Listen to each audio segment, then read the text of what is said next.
자, 오늘은 이제 종료주일이라고 합니다. 팜 선데이라고 그러죠. 팜 선데이. 그래서 오늘부터 이제 내일부터 이제 고난 주간이 시작이 되는데요. 이 고난 주간은 예수님께서 2000년 전에 예루살렘에서 십자가형으로 처형되기까지 그 일주일 동안을 우리 뭐 영어로는 홀리 위크 혹은 패션 위크 이렇게 얘기합니다. 그래서 그 한 주간이 시작되는 예루살렘에서의 일정, 그래서 예루살렘 성을 들어오실 때 예수님께서 이런 장면으로, 이것도 이제 AI가 그려준 건데요. 이런 장면으로 이제 예루살렘 성으로 들어오게 됩니다. 여러분 보시면은 이제 부활절이 날짜가 계속 바뀌죠, 매년마다. 이게 왜 그러냐면요.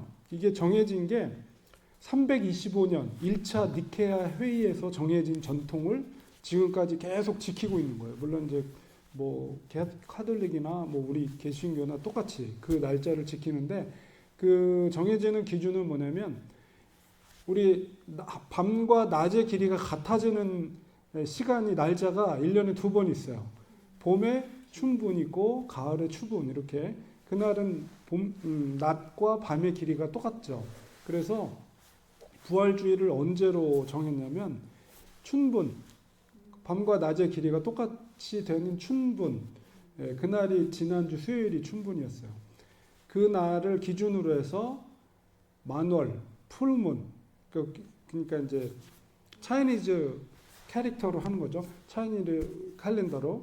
그래서 그 날을 지나서 풀문이 되는 날, 오늘이 사실은 오늘이 보름달 뜨는 날이거든요. 근데 그 보름달 뜨는 날을 지나서 첫 번째 돌아오는 선데이를 매년 이스터로 정합니다. 그렇기 때문에 날짜가 바뀌어요. 그러니까 어쨌든 그 전통은 325년부터 시작된, 지켜온, 뭐 카톨릭에서도 그렇고 우리 개신교에도 마찬가지로 그 전통을 우리가 지키고 있습니다. 그래서 지난주 수요일이 춘분이었고 오늘이 이제 풀문이고요. 오늘은 아니고 오늘을 지나서 첫 번째 오는 주일이, 그래서 3월 30일이 부활절 이스터로 정해지게 되는 겁니다. 어쨌든 그 기준에 따라서 부활주일이 정해지면 그 전날이 이제 팜 선데이가 되는 거죠. 그리고 이제 한 주일을 고난 주간으로 지키게 됩니다. 우리가 이런 고난 주간 시즌이 되면 이제 이렇게 여러 가지 많은 생각들을 하게 되죠. 저도 이제 학창 시절 때 막 금식하면서 기도했던 그런 기억도 나는데요. 저는 이제 요즘 개인적으로 이제 학교에서 이제 박사 논문 지도하다 보니까 이제 졸업식을 앞두고 이제 지금 막 이제 논문이 다 완성이 돼서 이제 심사를 받는 시즌이에요. 그러니까 저도 이제 아주 그 논문 쓰는 분들한테 되게 중요한 시즌이죠. 그래서 대부분 지금 제가 보기엔 한 10명 넘게, 12명, 많으면 12명 정도, 굉장히 많은 거죠. 사실 박사학위가 그렇게 졸업한다는 거는. 이게 제가 생각해도 엄청난 하나님의 은혜가 아닌가라는 생각이 드는데요. 근데 이제 통과되는 분들은 기쁜 거죠. 박사가 되는 거니까. 그런데 이제 지난주에 어떤 일이 있었냐면, 그 졸업 대상자들 중에 제가 요번에 졸업하기가 어렵겠다는 소식을 제가 전달해야 되는 역할을 하는 시간이 있었어요. 그러니까 그분에겐 되게 힘든 시간이었겠죠. 근데 그분이 누구냐면 이제 라스베가스에서 목회하시는 여자 목사님이에요. 근데 저보다 연배는 약간 더 많으신 분인데 정말 열심히 논문을 썼어요. 그리고 저도 5개월 동안 최선을 다해서 도와드렸습니다. 근데 그 논문 심사하시는 교수님들이 판단하기에는 이거 PhD 논문으로 통과하기에는 아직 부족한 점이 있다, 이렇게 판단이 돼서 그 결과를 제가 이야기를 해 주는 시간을 지난주 수요일 날 제가 줌으로 얘기를 드렸는데, 말씀을 드리니까 눈물을 펑펑 우시더라고요. 막. 그래서 왜 우십니까? 물어보니까 그 목회 때문에, 목회 어려움 때문에 우신다고 그러더라고요. 그래서 여쭤봤죠. 근데 싱글 사역자세요. 여자 목사님이 혼자서 이제 라스베가스 목회 개척교회를 하시고 계시는데, 이제 작년 연말부터 논문에 집중해가지고 사역을 했는데 교인이 한 20명 정도였는데 그동안에 10명이 나갔대요. 그게 절반이 된 거예요.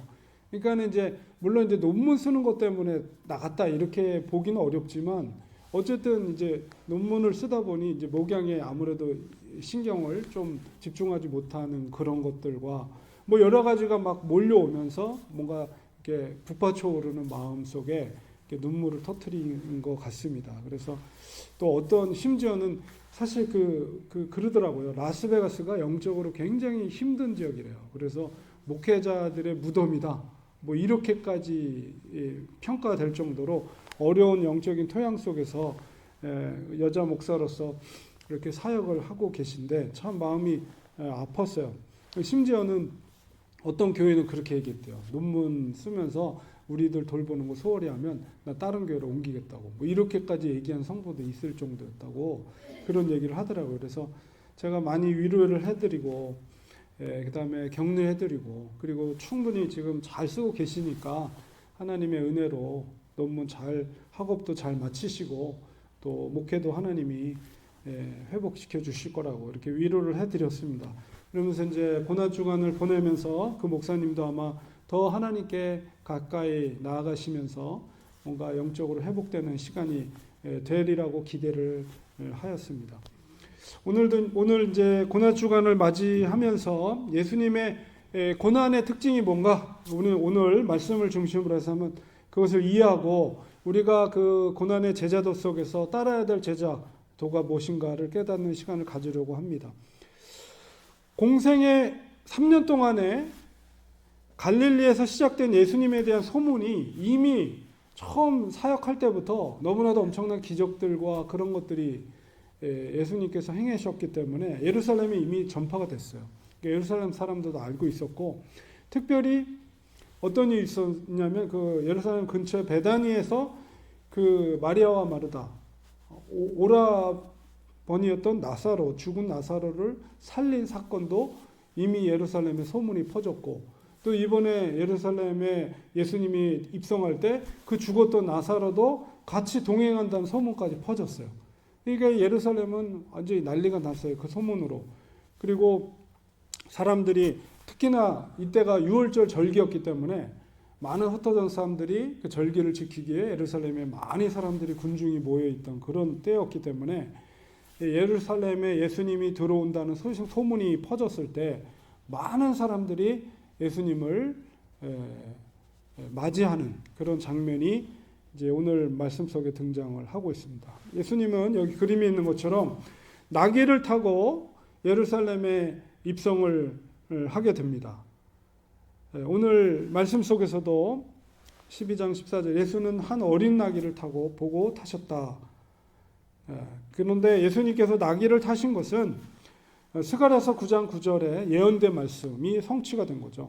스가랴서 9장 9절에 보면 시온에 따라 크게 기뻐할지어다 예루살렘에 따라 즐거이 부를지어다 보라 내 왕이 내게 임하시나니 그는 공의로우시며 구원을 베푸시며 겸손하셔서 나귀를 타시나니 나귀의 작은 것 곧 나귀 새끼니라. 이런 구약 스가랴 선지자의 예언의 말씀대로 그 말씀의 성취로서 예수님은 이렇게 나귀를 타고 예루살렘에 입성하게 된 것입니다. 그리고 이제 오늘 우리가 종료주일로 이렇게 말하고 하는데 왜 종료주일이라고 하는지에 대한 근거가 되는 말씀도 오늘 읽었던 12장 13절에 나타나 있습니다. 종려나무 가지를 가지고 그 많은 인파의 유대인들이 종려나무 가지를 꺾어서 그것을 흔들면서 호산나 찬송하면서 예수님을 이스라엘의 왕으로 모시고 있어요. 너무 놀라운 장면이 이렇게 기록이 되어 있습니다. 자, 그런데 왜 유대인들은 이 종려나무를 꺾어서 다른 것도 아니고 종려나무 가지를 흔들었을까? 이런 궁금증이 있죠. 이 종려나무는 이스라엘의 그 구약 시대부터 이 종려나무는 풍요의 상징입니다. 풍요의 상징.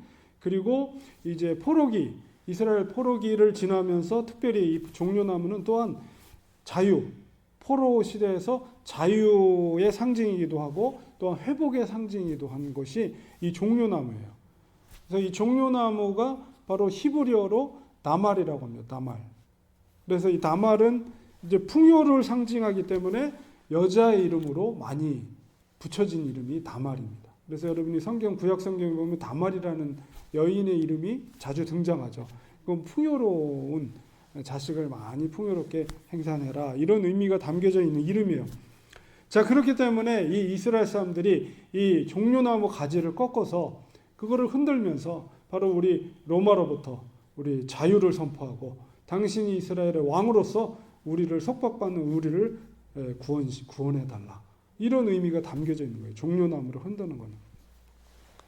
자, 그래서 이 예수님의 소문을 들었던 많은 유대인들이, 예루살렘 성에 있던 많은 사람들이 바로 종려나무를 꺾고 혹은 자기의 겉옷을 그 앞에 카페트처럼 깔아서 나귀를 타고 오시는 예수님을 맞이하였습니다. 그리고 외치기를 호산나, 호산나라는 건 히브리 말로 우리를 구원해 주세요, 이런 뜻이에요. 우리를 구원하소서, 구원하소서. 그래서 호세아, 예수 다 비슷한 어원을 갖고 있어요. 구원이라는. 그래서 우리를 구원해 달라고 외치고 예수님을 이스라엘의 왕으로 부르는 그런 장면이 나타납니다. 이런 그 환영의 인파 속에서 가장 신이 났던 사람들은 바로 제자들이었습니다. 제자들. 왜냐하면 여러분 다 아다시피 제자들은 누가 크냐? 그리고 그 요한 그리고 요한의 형제가 야고보가 자기가 더 높은 자리에 하게 해달라고 그 어머니가 와서 오른쪽에 왼쪽에 영의정 좌의정, 그러니까 예수님이 왕으로 등극하게 되면 한 자리 하겠다 이거죠. 그런 생각을 가지고 예수님을 쫓아왔는데 드디어 이제 예루살렘에 입성하면서 많은 사람들이, 그 많은 인파들이 예수님을 왕으로 부르고 종려나무까지 흔들고, 그러니 뒤에서 쫓아오는 제자들은 얼마나 신이 났겠어요. 드디어 우리의 스승님이 드디어 예루살렘에 이제 다윗과 같은 왕으로 이제 로마로부터 우리 민족을 해방하고 그런 정치적 왕으로 이제 등극하시는구나. 아마 그런 기대감으로 예수님을 쫓았을 것입니다. 자, 그러나 예수님이 원했던 하나님의 나라는 절대 그런 나라가 아니었어요. 예수님께서 예루살렘에 입성하신 것은 바로 고난받기 위해서, 그리고 십자가에 죽으시기 위해서 예루살렘에 들어오신 거예요. 하나님의 구원의 계획은 예수님의 희생으로 아담으로부터 시작된 인간의 원죄, 오리지널 신, 그 원죄를 속죄하기 위해서 예수님이 예루살렘 성에 나귀를 타고 오신 거예요. 그것이 바로 독생자 그리스도의 철저한 죽으심을 통해서, 희생의 죽으심을 통해서 그 죄 사함을 위한 하나님의 구속의 사명을 위해 예수님이 오신 거죠. 이 장면 속에서 정말 아이러니하죠. 많은 사람들이 예수님을 환영하고 제자들도 신이 나서 예수님을 쫓았지만 어느 누구도 예수님의 진짜 목적을 아는 사람은 아무도 없었어요. 여기서 우리 예수님의 고난의 특징을 발견하게 됩니다. 첫 번째 뭐냐면 예수님의 고난은 철저히 혼자가 되는 거예요. 그 십자가를 대신할 수 있는 사람은 아무도 없었어요. 오직 예수님 한 분만이 감당해야 될 고난이었습니다. 우리도 예수님의 진정한 제자가 되려면 나만이 감당해야 될 십자가를 하나님이 우리에게 주셨어요. 마태복음 16장 24절에도 예수님께서 제자들에게 뭐라고 말합니까? 누구든지 나를 따라오려거든 자기를 부인하고 자기 십자가를 지고 나를 따르라. 바로 그 자기 십자가, 예수님이 지셨던 그 십자가가 있다면 자기 십자가, 정령환 목사가 짊어져야 될 십자가가 있는 거고 여러분이 짊어져야 될 십자가가 있는 거예요. 그거 누가 대신해 줄 수 없어요. 그거를 지고 예수님이 걸어가신 그 길을 묵묵히 쫓아가는 거예요. 하나님께서 우리에게 맡겨주신 십자가, 모세에게도 십자가를 주셨죠. 그 뭡니까? 이스라엘 백성들을 무사히 가나안 땅으로 인도하는 십자가가 있는 거예요. 얼마나 힘들었겠어요, 그 십자가가. 근데 모세가 짊어져야 돼, 그거를. 그리고 우리가 사사기에도 읽었지만 삼손의 십자가도 있었죠. 그건 뭐냐면 바로 해양 세력이었던 블레셋으로부터 이스라엘을 구원하는 것. 마지막 죽는 그 순간까지 그 십자가를 졌잖아요.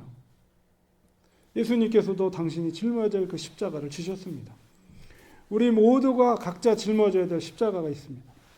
그래서 우리는 믿음으로 그것을 지고 우리는 묵묵히 걸어가야 됩니다. 그리고 그 안에서 주님께서 일하실 것을 기대해야 돼요. 우리 힘으로가 아니라 뭐라고 말합니까? 자기를 부인하고, 자기를 부인한다는 것은 내 중심에 내 자리를, 내가 앉아있던 중심에 내가 일어나서 그 자리를 비우고 그 자리에 예수님을 모시는 거예요. 그래서 그렇게 예수님을 중심에 모실 때 그 십자가를 감당할 힘을 주님이 주셔요. 주님께 전적으로 의지함으로, 우리의 삶을 내어 맡김으로 우리의 십자가, 우리가 짊어질 십자가를 감당할 수 있는 능력을 주님께서 주십니다. 그것을 믿고 믿음으로 우리는 걸어가야 돼요. 두 번째, 예수님의 고난은, 그 특징은 철저히 외면받는 고난이었습니다. 앞서 말씀드린 것처럼 예수님께서 예루살렘에 입성할 때 그 입성하는 진정한 의미를 알고 있는 사람, 깨닫고 있는 사람은 아무도 없었어요. 제자들조차도 잘못 이해하고 있었고, 호산나를 외쳤던 그 많은 무리들도 예수님을 왕으로 외쳤지만 그것도 잘못 이해하고 있는 거예요. 예수님은 그런 왕으로 오신 게 아니었어요. 결국 어떻게 됐습니까? 예수님께서 무기력하게 잡히시던 그 밤에 무기력하게 잡혀가시는, 끌려가시는 예수님을 보면서 제자들은 화들짝 놀라서 뿔뿔이 다 흩어져요. 아무도 예수님을 지키지 않고 다 도망갔어요. 호산나를 외쳤던 군중들은 어떻게 됐습니까? 빌라도 법정에서 예수님 대신 열심당원, 우리의 독립을 위해서 아주 살인을 저질렀다 할지라도 우리 독립을 위해서 행한 죄인이 괜찮다 생각하면서 그 바라바를 오히려 예수님 대신에 살려달라고 요구를 했습니다. 철저히 외면당하신 예수님의 모습 속에서 우리도 세상 속에서 외면당할 수밖에 없는 그런 예수님의 제자들을 우리가 발견하게 되는 거예요. 이 시대 가운데 살아가는 그리스도인들도 진리와 충돌되는 세상의 가치관 앞에서 우리가 외면당할 수밖에 없다는 것을 우리는 인식해야 합니다. 우리가 세상 속에서 물론 조화롭게 살아가고 있지만은 어떤 특별한 경우에 서게 될 때 세상의 가치와 양립할 수가 없어요. 부딪힐 수밖에 없어요. 예를 들어서 세상은 인간의 보편적인 권리라고 하면서 정말 동성애를 자연스럽게 받아들입니다. 그것은 인간이 누구나가 자유롭게 누릴 수 있는 기호일 뿐이라는 거예요. 심지어 자기의 성도 스스로 선택할 수 있다고 말해요, 요즘은. 이렇게 정부 기관에 관련된 거 이렇게 조사할 때 보면 당신은 여성입니까? 남성입니까? 여러 종류가 선택하는 게 엄청 많고요. 또 그 질문을 넘어가면 당신은 여성이라고 생각합니까? 남성이라고 생각합니까? 그걸 또 선택해야 돼요. 좀 기가 막히지 않습니까? 법으로 그게 제정이 됐기 때문에 그거를 공문서에서 그거를 내가 선택을 해야 된다. 이게 말이 되는, 아무리 생각해봐도 저는 이해가 안 되는데 세상은 그렇게 가고 있어요. 특히나 미국 같은 이런 민주주의라는 곳, 자유를 추구하는 민주주의라는 곳에 그런 것들이 더 힘이 실리고 있습니다. 그러나 그리스도인의 가치 기준에 그것을 허용하진 않아요. 성경은 그것을 금하고 있기 때문입니다. 부딪히잖아요, 벌써. 그런 문제들이. 이런 문제들로 인해서 기독교는 계속 어떻게 돼요? 고립돼요. 세상으로부터. 근데 고립되는 것 중요하지 않습니다. 우리에게 중요한 건 뭐냐면 바른 진리 가운데 서는 것이 중요한 거예요. 내가 정말 바른 진리 가운데 서 있느냐? 고립이 된다 할지라도. 예수님께서 잡히시던 밤에 제자들이 뿔뿔이 흩어졌지만 결국 부활하신 3일 만에 부활하신 예수님을 다시 만나요, 제자들이. 그리고 깨닫게 됩니다. 그리고 또한 성령의 강림 사건을 통해서 성령의 지혜를 통해서 깨닫게 됩니다. 예수님의 말씀이 무엇이었는지를 바로 바른 진리를 깨닫게 되는 거예요. 그때 예수님은 그걸 보고 제자들을 포기하지 않았죠. 우리는 외면당하는 것을 두려워하지 말고 정말 바른 진리 가운데 서는 용기를 가지는 것이 우리에게 필요한 것입니다. 정말 그런 아무리 세상이 어두워도 세상이 우리를 외면한다 할지라도 우리는 바른 진리 가운데 설 수 있는 용기를 갖는 참된 제자들이 되어야 됩니다. 세 번째로 예수님의 고난은 철저히 육체의 찢어짐과 피 흘림을 통한 고난이었다는 거예요. 이것은 죽음을 각오한 제자도입니다. 예수님의 제자가 된다는 것은 초대교회, 우리 교회 역사를 보면 초대교회 때 세례를 받는다는 것은 정말 죽음을 각오하고 예수님의 제자가 된다는 거예요. 지난주에 센토스라는 그 인도 목사님이 계신데 페이스북을 통해서 저에게 이렇게 친구 신청을 하셨는데 뭐 저도 이렇게 오랫동안 이렇게 페이스북에 올라온 그분의 모습 그리고 제가 올리는 모습 아마 보면서 그분이 저한테 이렇게 소식을 전하고 특히 이제 뭐 가정에서 이렇게 예배를 드리면서 뭐 인도 가난한 이웃들에게 또 이렇게 구제도 하고 뭐 이런 사역들을 하시는데 지난주에 영상을 하나 보내줬어요. 자기 친구 목사라고 그 친구 목사가 순교를 당했다고 그 영상을 보내줬는데 여러분 보여드리겠는데 이게 너무 잔인해가지고 이게 지금 구타하는 장면이죠. 저 영상을 저한테 보내줬어요. 저기 맡고 있는 분이 목사님인데 친구 목사님이라고 그래요. 예수님을 전했다고 저렇게 목사님이에요.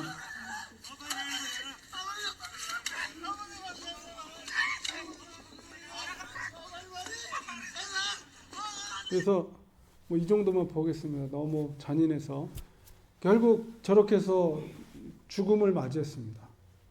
그래서 그분이 자기 친구 목사가 복음을 전하다가 그 극단주의 그 힌두교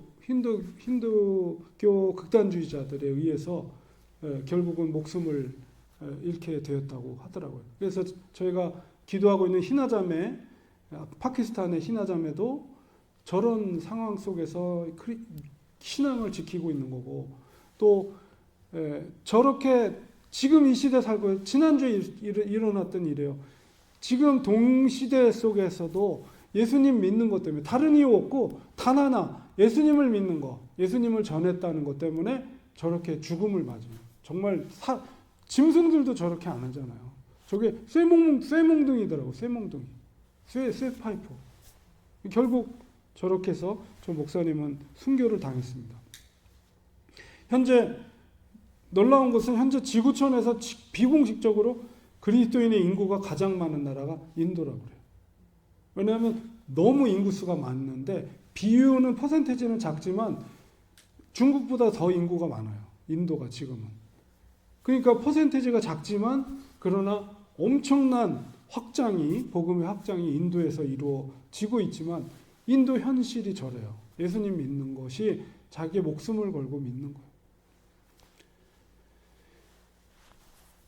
정말 그런 믿음을 지키기 어려운 상황 속에서도 복음의 불꽃이 활발하게 번져가고 있습니다. 우리가 살고 있는 이 미국에서는 우리가 우리 이은호 목사랑 같이 영상을 보면서 야 우리가 제일 먼저 맞아 죽겠다. 만약에 미국이 저렇게 되면 그런 얘기를 했어요. 길거리에서 전도하니까.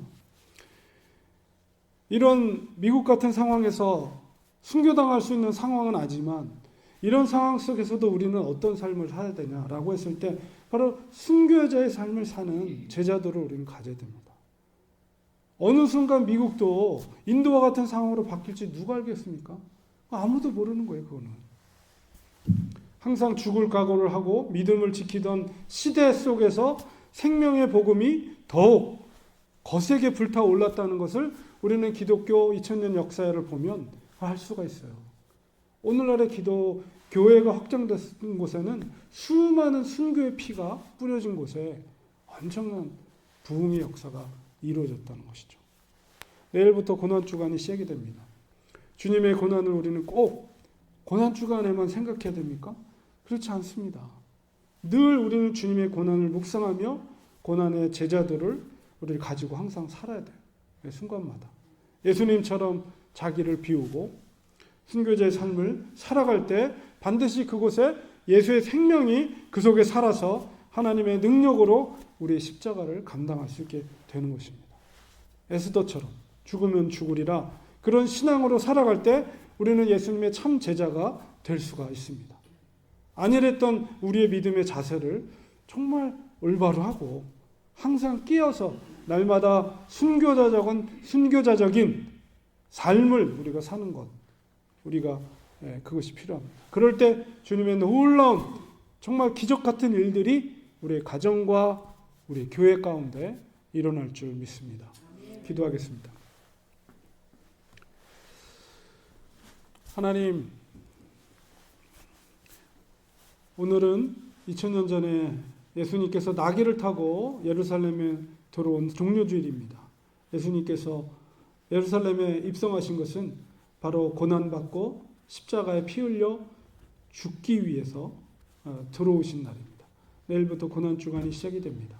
주님이 이 땅에 오신 의미를 우리가 다시 한번 생각하고 이 땅에서 현재 지구촌 여러 곳에서 많은 그리스도인들이 있지만 여전히 지금 이 시대 가운데도 예수님처럼 저렇게 예수님이 믿는 것 때문에 죽음을 맞이하는 순교자들이 존재하고 있다는 것을 우리가 생각하면서 우리가 평화로운 이런 상황 속에서 우리가 살아간다고 하더라도 그런 무사안일한 신앙의 태도가 아니라 항상 순교자적인 삶을 살아가는 우리들이 되도록 믿음의 믿음을 더해 주시옵소서. 예수님의 이름으로 기도합니다. 아멘.